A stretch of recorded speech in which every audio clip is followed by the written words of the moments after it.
비가 서울의 거리를 적시던 그날, 나는 다유의 아파트 문 앞에 서 있었다. 손에 쥔 우산이 무겁게 느껴졌고 심장은 이미 요동치고 있었다.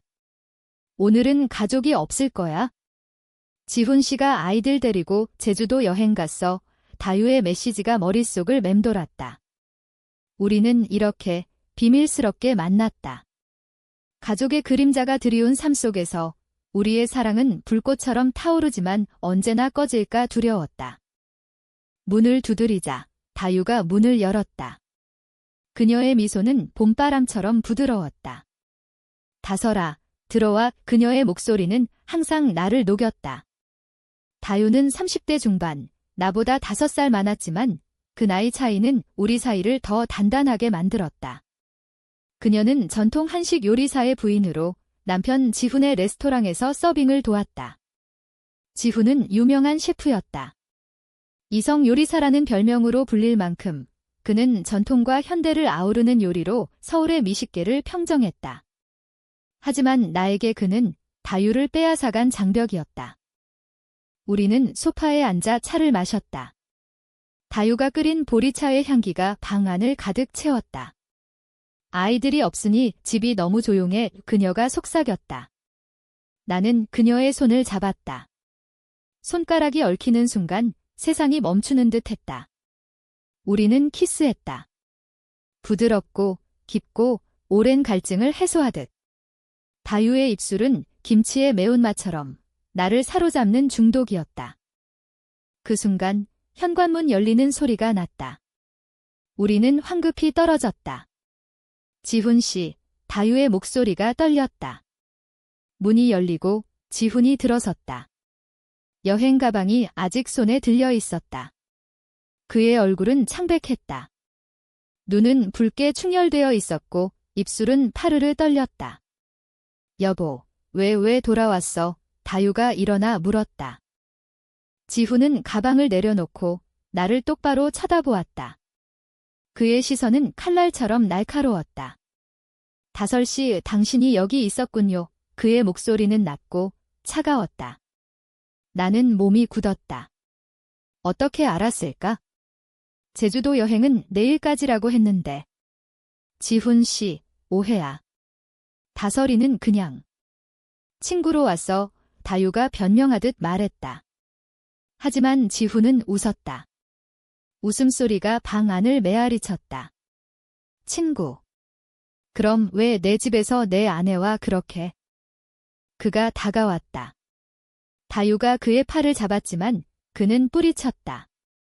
당신들, 내가 모를 줄 알았어? 매번 내가 출장 갈 때, 아이들 학교 보낼 때, 당신들의 그 비밀 만남. 그의 말에 나는 숨이 막혔다. 그는 알고 있었다. 언제부터? 지훈은 주방으로 가더니 서랍에서 무언가를 꺼냈다. 그것은 그의 요리 칼이었다. 하지만 그는 칼을 들지 않았다. 대신 테이블 위에 올려놓고 앉았다. 다설씨, 앉아요. 이야기 좀 해요.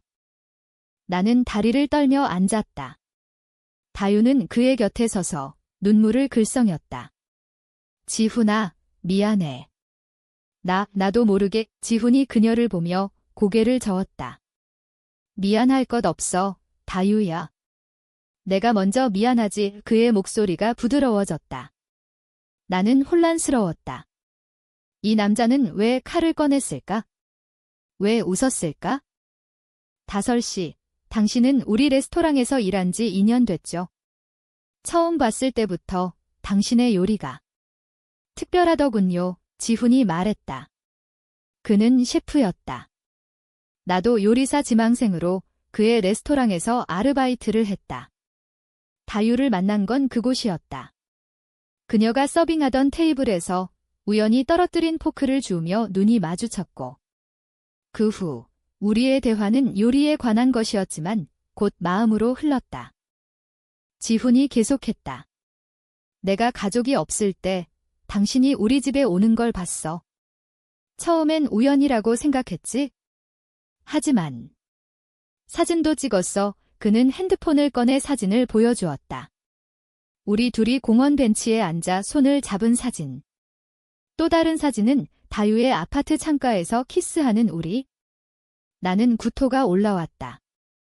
왜 이제야? 그의 눈에 눈물이 고였다. 왜냐면 나도 사랑을 잃고 싶지 않아서. 지훈이 말했다. 그는 다유를 보며 속삭였다.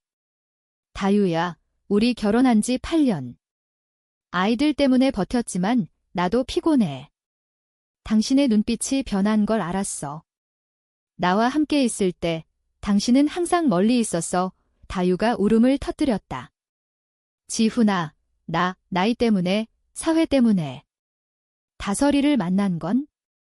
나는 그 자리에 얼어붙었다. 이건 우리의 사랑이 아니었다. 지훈의 고백이었다. 그는 가족이 없을 때 나에게 한 행동은 추적이었다. 스토킹. 하지만 그는 칼을 들지 않았다. 대신 그는 우리를 마주보게 했다. 다설씨, 당신이 다유를 행복하게 해줄 수 있나? 내가 못한 걸. 그 밤, 우리는 세 사람이 테이블에 둘러앉아 이야기했다. 비가 여전히 창문을 두드렸다. 서울의 밤은 춥고 습했다. 지훈은 제주 여행을 포기한 이유를 말했다. 아이들한테는 엄마 아빠가 행복해야 한다고 배웠어. 하지만 나 혼자서 그걸 지킬 수 없었어. 그의 말은 한국 사회의 무게를 담고 있었다. 결혼은 가족의 연장선, 이혼은 낙인. 특히 동성애는 더더욱. 다유가 내 손을 잡았다. 다설아, 미안해. 내가 숨겼어. 나는 고개를 저었다. 나도. 사랑하니까. 지훈은 일어나 주방으로 갔다. 곧 따뜻한 국물이 테이블에 놓였다. 미역국. 그의 특기였다. 먹어요. 배고프실 텐데. 그 국물은 짜고 따뜻했다. 눈물과 섞여 마시니 가슴이 저렸다. 그날 밤 지훈은 소파에서 잤다. 우리는 침실에서 서로를 안고 누웠다. 하지만 사랑의 불꽃은 꺼져버린 듯 했다. 다음 날 아침 그는 아이들을 데리러 공항으로 갔다. 생각해봐요. 다유씨, 그의 마지막 말이었다. 문이 닫히자 다유가 무너졌다. 다설아, 어떻게 해? 우리 사랑이 파괴됐어. 나는 그녀를 안았다. 하지만 마음속에 두려움이 싹텄다. 지훈의 행동은 끝나지 않았다. 그는 가족이 없을 때 나에게 한 행동은 사랑을 시험하는 것이었다. 그리고 그 시험은 이제 시작이었다. 며칠 후 나는 레스토랑으로 돌아갔다. 지훈의 한식당 한울은 서울 종로에 자리 잡은 전통 가옥 스타일의 공간이었다. 한지 문살과 나무바닥, 공기 중에 스며든 된장 냄새. 손님들은 주로 관광객과 직장인들로 점심시간이면 북적였다. 나는 주방에서 채소를 썰며 다유를 기다렸다. 그녀는 오늘 서빙 당번이었다. 다설아, 조심해. 받침에 그녀가 말했다. 지훈 씨가 이상하다. 그 단어가 나를 불안하게 만들었다. 지훈은 셰프로서 완벽했다. TV에도 나왔고 그의 비빔밥은 미슐랭 가이드에 추천될 만큼 유명했다. 하지만 그날 밤 이후 그의 눈빛은 달라졌다. 나를 볼 때마다 미소 뒤에 숨긴 무언가가 있었다. 점심 러시가 끝나고 주방이 조용해졌다. 지훈이 다가왔다. 다설씨, 잠깐 이야기할까? 그의 목소리는 평소처럼 차분했다. 우리는 뒷마당으로 나갔다. 마당에는 작은 텃밭이 있었고 봄이면 민들이 피어났다. 지금은 겨울 끝자락, 차가운 바람이 불었다. 제주 여행은 어땠어요? 내가 물었다. 어색하게. 그가 웃었다. 아이들이 좋아하더군. 다유가 그리워하던 바다를 봤어. 그의 말에 가슴이 아렸다. 다유는 바다를 사랑했다. 우리 둘이 처음 데이트한 곳도 한강이었지만 그녀는 항상 제주를 꿈꿨다. 다설씨, 당신은 다유를 얼마나 사랑하나? 갑작스러운 질문에 나는 멈칫했다. 그건 왜 물어보세요? 지훈이 벽에 기대며 담배를 꺼냈다. 그는 평소 흡연하지 않았다. 내가 가족이 없을 때, 당신이 우리 집에 가는 걸 알았을 때 처음엔 화가 났어. 하지만 생각해봤지? 다유가 행복해 보이더군. 나와 있을 때와 달리 그의 말은 고백처럼 들렸다. 나도 다유를 사랑해. 하지만 그 사랑은 의무가 됐어. 결혼 전 우리는 대학 선배 후배였어. 그녀의 미소에 반했지? 하지만 아이들 낳고 레스토랑 키우다 보니 잃어버렸어. 나는 침묵했다. 한국의 결혼은 그런 법이었다. 집안의 연장, 자녀 교육의 무게. 동성애는 더 멀고 위험한 길이었다. 나, 다설은 20대 후반, 요리 학교를 졸업한 지 얼마 안 됐다. 부모님은 시골에서 농사짓고 내 성적 지향을 알면 상상조차 하기 싫었다. 다유와 만난 건 운명이었다. 그녀의 서빙 트레이 뒤에서 그녀의 손이 내 요리를 칭찬할 때.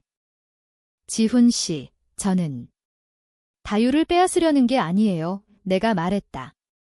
그는 고개를 저었다. 아니, 빼앗아.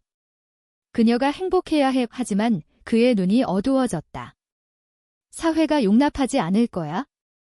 이혼하면 아이들 양육권은 나한테 갈 테고 다유는 나쁜 엄마가 돼. 당신도 유혹자로 낙인 찍히지.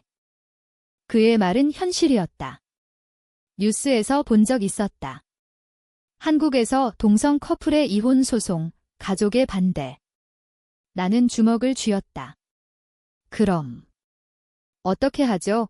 지훈이 담배를 비벼끄며 말했다. 시간을 줘. 내가 설득할게. 가족 모임에서 가족 모임. 명절에 모이는 대가족. 다유의 시어머니는 보수적이었다. 생각해보니 가족이 없을 때 내가 한 행동이 후회돼. 당신을 따라다닌 거? 스토킹. 그 단어가 다시 떠올랐다. 왜 그랬어요? 내가 물었다. 그는 한숨을 쉬었다. 질투 때문이야. 하지만 이제는 포기할게. 그는 돌아서 가며 말했다. 오늘 저녁 다유와 데이트해. 내가 아이들 데리고 늦게 올게. 그날 저녁 우리는 한강으로 갔다. 다유가 좋아하는 곳 강변에 자전거를 타고 떡볶이를 사 먹었다. 서울의 불빛이 강물에 비쳤다. 다설아, 지훈 씨가 뭐라고 했어? 그녀가 물었다. 나는 솔직히 말했다. 그는 우리를 응원해. 다유의 눈이 커졌다. 정말. 하지만 믿기지 않아. 우리는 벤치에 앉아 손을 잡았다. 바람이 차가웠지만 그녀의 체온이 나를 데웠다. 다유야, 나랑 같이 살까? 서울 바깥으로 작은 마을로 내가 제안했다. 그녀가 웃었다. 한옥 있는 시골? 내 꿈이야. 우리 대화는 항상 요리와 꿈으로 흘렀다. 다유는 요리를 사랑했지만 결혼 후 포기했다. 언젠가 우리 가게 차려. 레즈비언 커플의 한식당. 그녀가 장난스럽게 말했다. 하지만 그 밤 집으로 돌아오니 지훈의 메시지가 왔다. 다유, 내일 가족 식사. 중요한 이야기 있어. 다유의 얼굴이 창백해졌다. 설마. 이혼 이야기. 나는 그녀를 안았다. 함께 가자. 하지만 그녀는 고개를 저었다. 너는 피해 있어? 한국 가족은? 복잡해. 다음 날 나는 레스토랑에서 혼자 일했다. 지훈은 오지 않았다. 손님 한 명이 물었다. 셰프님 어디 계세요? 나는 웃으며 대답했다. 휴가요. 하지만 마음은 불안했다. 오후 늦게 다유로부터 전화가 왔다. 다설아. 지훈 씨가 자해하려 했어. 그녀의 목소리가 갈라졌다. 나는 칼을 내려놓고 달렸다. 택시를 타고 그의 아파트로. 문이 열려 있었다. 지훈은 소파에 앉아 손목을 감싼 붕대를 보고 있었다. 피는 거의 나지 않았다. 다유가 울며 그의 곁에 있었다. 왜 그런 짓을, 그녀가 소리쳤다. 지훈이 중얼거렸다. 미안해. 그냥. 모든 게 무너지는 기분이었어. 그의 행동은 가족이 없을 때 나에게 한 것이 아니었다. 자신에게 한 것이었다. 자책. 나는 그 자리에 서서 이 사랑의 무게를 느꼈다. 한국의 사회는 우리를 이렇게 만든다. 사랑은 자유롭지 않다. 가족, 명예, 전통. 하지만 그 순간 나는 결심했다. 다유를 지키리라. 가족 식사가 열린 날, 다유의 시댁은 인천의 큰 한옥이었다. 명절 때마다 모이는 대가족. 상에는 송편과 전이 가득했다. 지훈의 어머니가 다유를 보며 말했다. 며느리, 요즘 얼굴이 좋아 보이네. 무슨 좋은 일 있니? 다유는 미소 지으며 고개를 끄덕였다. 하지만 그녀의 손은 떨리고 있었다. 나는 멀리서 지켜보았다. 레스토랑 직원으로 위장해 따라온 것이다.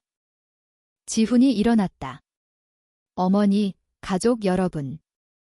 중요한 이야기가 있습니다. 방 안이 조용해졌다. 아이들이 장난을 멈췄다. 저와 다유가 이혼하려 합니다. 그의 말에 할머니가 수저를 떨어뜨렸다. 뭐? 왜? 무슨 일 있었어? 지훈의 아버지가 물었다. 그는 변호사였다. 보수적인 집안. 지훈이 숨을 고르며 말했다. 다유가 다른 사람을 사랑합니다. 저는 그걸 받아들일 수밖에 없어요. 다유의 얼굴이 붉어졌다. 지훈아, 왜? 그녀가 속삭였다. 하지만 그는 계속했다. 그 사람은 여자입니다. 방 안이 얼어붙었다. 시어머니가 기절할 듯 비틀거렸다. 말도 안 돼. 다유, 내가 미쳤어. 아이들 생각 안 해. 혼란이 시작됐다. 사촌들이 웅성거렸다. 동성애. 우리 집안에 누군가 소리쳤다. 다유가 일어나 말했다. 죄송해요, 어머니. 하지만 저는 진짜 사랑을 찾았어요. 지훈 씨도 동의했어요. 지훈이 고개를 끄덕였다. 네, 어머니. 저는 아이들 양육을 맡을게요. 다유는 자유롭게. 하지만 시어머니가 울부짖었다. 이혼. 절대 안 돼. 이건 가족의 치욕이야. 다유, 내 부모님께 어떻게 말해? 한국의 가족 문화는 이렇게 무거웠다. 결혼은 두 사람이 아닌 두 집안의 일, 이혼은 죄악, 동성애는 금기. 나는 문밖에서 듣고 있었다. 가슴이 찢어지는 듯 했다. 식사가 끝나고 다유가 나왔다. 눈이 부은 채로. 다설아. 다 봤어. 그녀가 물었다. 나는 그녀를 안았다. 응, 강해. 너는 강해. 도리는 차를 타고 서울로 돌아왔다. 도로변에 네온 사인이 스치듯 지나갔다. 지훈 씨가. 왜 나서서 말했지? 내가 물었다. 다유가 한숨 쉬었다. 그의 방식이야. 책임지려는. 하지만 어머니가 절대 용납 안 할 거야. 그날 밤 지훈으로부터 전화가 왔다. 다설 씨, 미안해. 다유를 아프게 했어. 그의 목소리는 지쳤다. 자해. 그건 충동이었어. 요리칼로 손목을 그었지만 깊지 않았어. 다유가 알면 걱정할까 봐에 나는 화가 났다. 왜 그런 짓을 하세요? 우리 사랑을 시험하려고. 그는 웃었다. 쓴웃음. 아니, 나 자신을. 내가 가족이 없을 때 당신을 따라다닌 게 잘못이었어. 질투 때문에. 그의 고백은 계속됐다. 대학 때 다유와 사귀기 전 나도 비슷한 경험이 있었어. 남자친구가 있었지? 하지만 집안 때문에 포기했어. 그래서 다유의 사랑을 이해할 수 있었어. 나는 놀랐다. 지훈도. 이성 요리사라는 별명 뒤에 숨긴 비밀. 그럼 왜 스토킹을 포기할 수 없었어? 마지막으로 지키려 했지? 그 후 며칠, 집안의 압력이 시작됐다. 다유의 핸드폰에 어머니 전화가 쇄도했다. 집으로 와 상담소 데려갈게 상담소. 동성애 치료시설. 한국 사회의 어두운 면 다유가 울며 말했다. 다설아, 나 포기할까 봐 아이들 때문에 나는 그녀를 끌어안았다. 안 돼, 우리 함께 싸워. 우리는 작은 카페로 갔다. 홍대 거리, 젊은이들이 모이는 곳, 거기서 우리는 계획을 세웠다. 이혼 서류 제출하고 작은 아파트로 이사, 내 요리 재능으로 카페 차려. 다유가 웃었다. 레즈비언 한식 카페. 재미있겠다. 우리의 꿈은 작지만 빛났다. 하지만 현실은 가혹했다. 지훈의 레스토랑에서 해고 통보가 왔다. 집안 문제로. 이해해. 그의 메시지. 나는 일자리를 잃었다. 부모님께 연락이 갔다. 서울에서 무슨 일 있었어? 나는 거짓말했다. 아르바이트 끝났어요. 하지만 속으로는 무너졌다. 다유가 말했다. 나랑 같이 살아. 내가 일할게. 하지만 그녀도 서빙직을 잃었다. 우리는 빈털터리가 됐다. 고조는 명절이었다. 추석. 다유의 집안에서 다시 모임. 이번엔 그녀의 부모님. 다유야, 지훈이랑 화해해. 동성애는 병이야. 아버지가 말했다. 다유가 반항했다. 아빠, 저는 행복해요. 다설이와 함께 방 안이 소란스러워졌다. 누나가 말했다. 언니, 아이들 생각해. 학교에서 왕따 당할 거야? 다유가 무너졌다. 다설아, 미안해. 나 약해. 그녀가 말했다. 나는 울었다. 나도. 하지만 사랑이니까. 그날 우리는 한강 다리 아래로 갔다. 강바람이 세차게 불었다. 기다려. 이겨낼게. 내가 말했다. 하지만 마음속에 배신의 그림자가 드리웠다. 지훈의 스토킹 사진이 언젠가 폭로될까 두려웠다. 지훈이 다시 연락했다. 도와줄게. 내 레스토랑 지점에서 일해. 비밀리에. 그의 제안은 유혹적이었다. 하지만 나는 거절했다. 감사해요. 하지만 우리 스스로 그의 행동은 이제 후회로 변했다. 가족이 없을 때 한 추적은 우리를 더 강하게 만들었다. 겨울이 깊어지던 12월, 우리는 작은 원룸으로 이사했다. 서울 변두리, 지하철 10분 거리. 월세는 싸지만 추웠다. 다유가 전통 한복을 팔아 돈을 마련했다. 이게 마지막이야. 그녀가 말했다. 나는 프리랜서 요리 강의를 시작했다.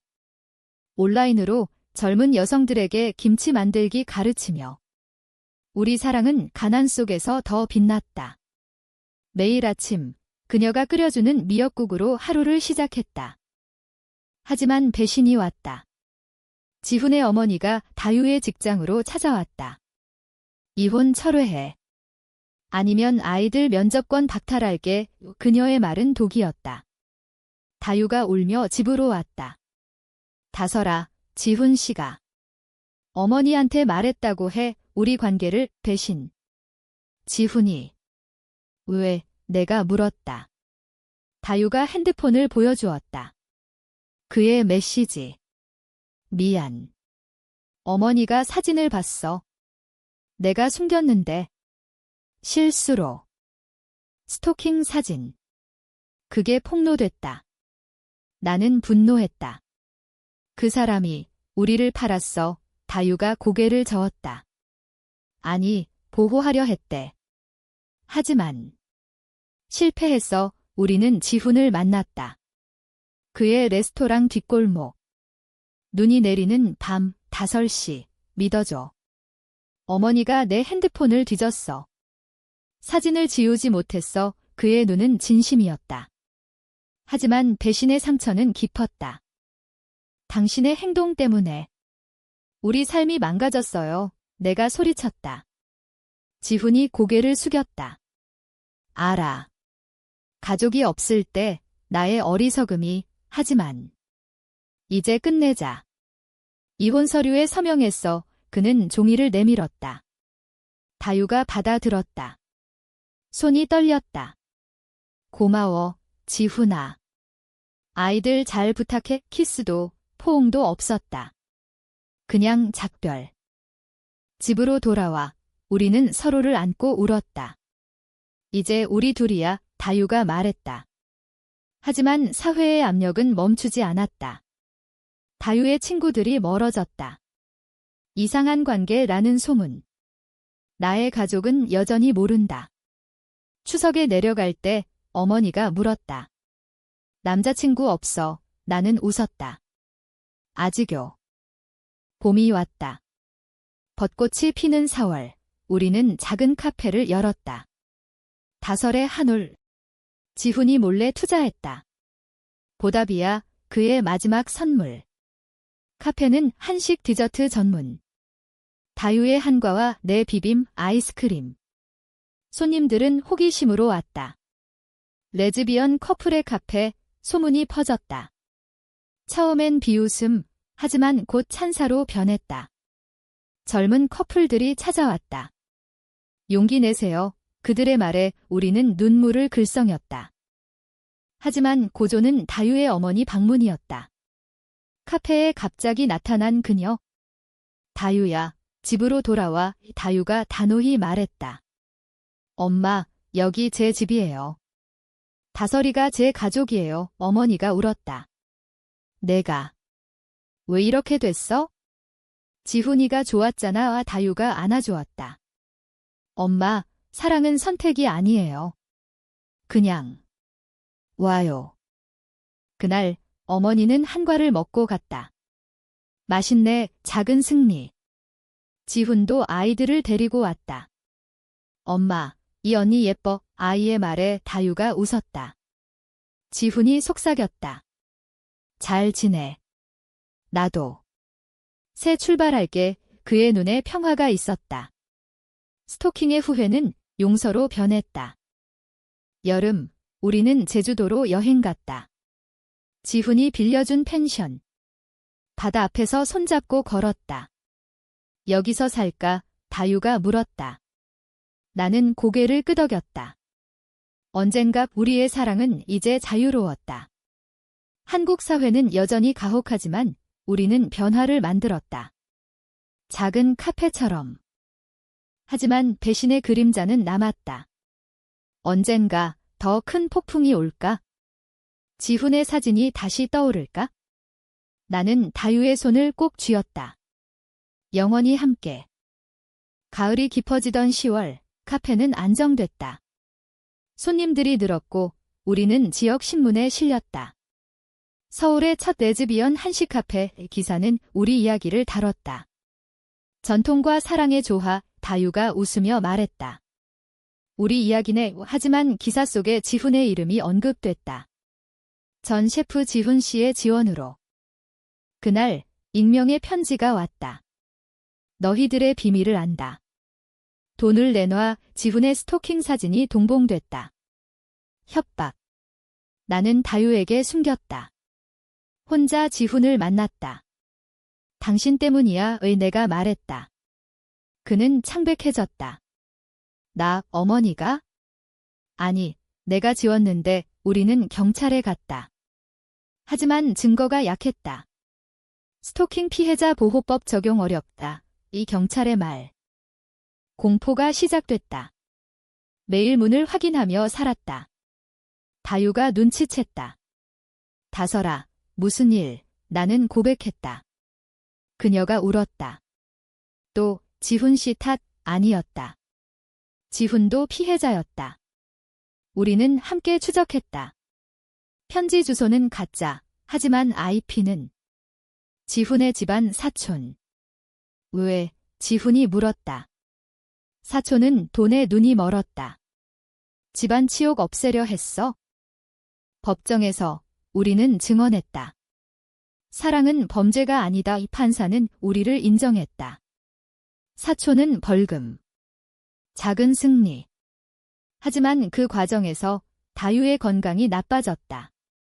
스트레스로 위궤양. 병원 침대에서 그녀가 말했다. 다설아, 후회 없어. 나는 키스했다. 절대. 겨울, 우리는 결혼식을 올렸다. 법적이지 않지만 카페에서. 친구들, 지지자들이 모였다. 지훈도 왔다. 아이들과 함께. 축하해. 그의 미소는 진심이었다. 나도. 새 연인 만났어. 남자, 그의 커밍아웃. 우리는 안아주었다. 고마워. 그때의 행동으로. 우리를 깨우쳤어. 결말은 비극이 아니었다. 인간적이었다. 한국 사회는 변하고 있다. 동성 결혼 법안 논의, LGBTQ 축제. 우리는 그 물결 속에 섰다. 다유와 나는 한옥마을로 이사했다. 작은 가게를 열었다. 손님들은 다설 다유 커플로 불렀다. 마지막 날, 제주 바다 앞 가족이 없을 때 그 행동이 우리를 여기로 이끌었어. 다유가 말했다. 나는 웃었다. 이성 요리사의 사랑, 레즈비언의 자유, 우리는 영원히 함께였다. 서울의 불빛 아래 우리의 이야기는 계속됐다.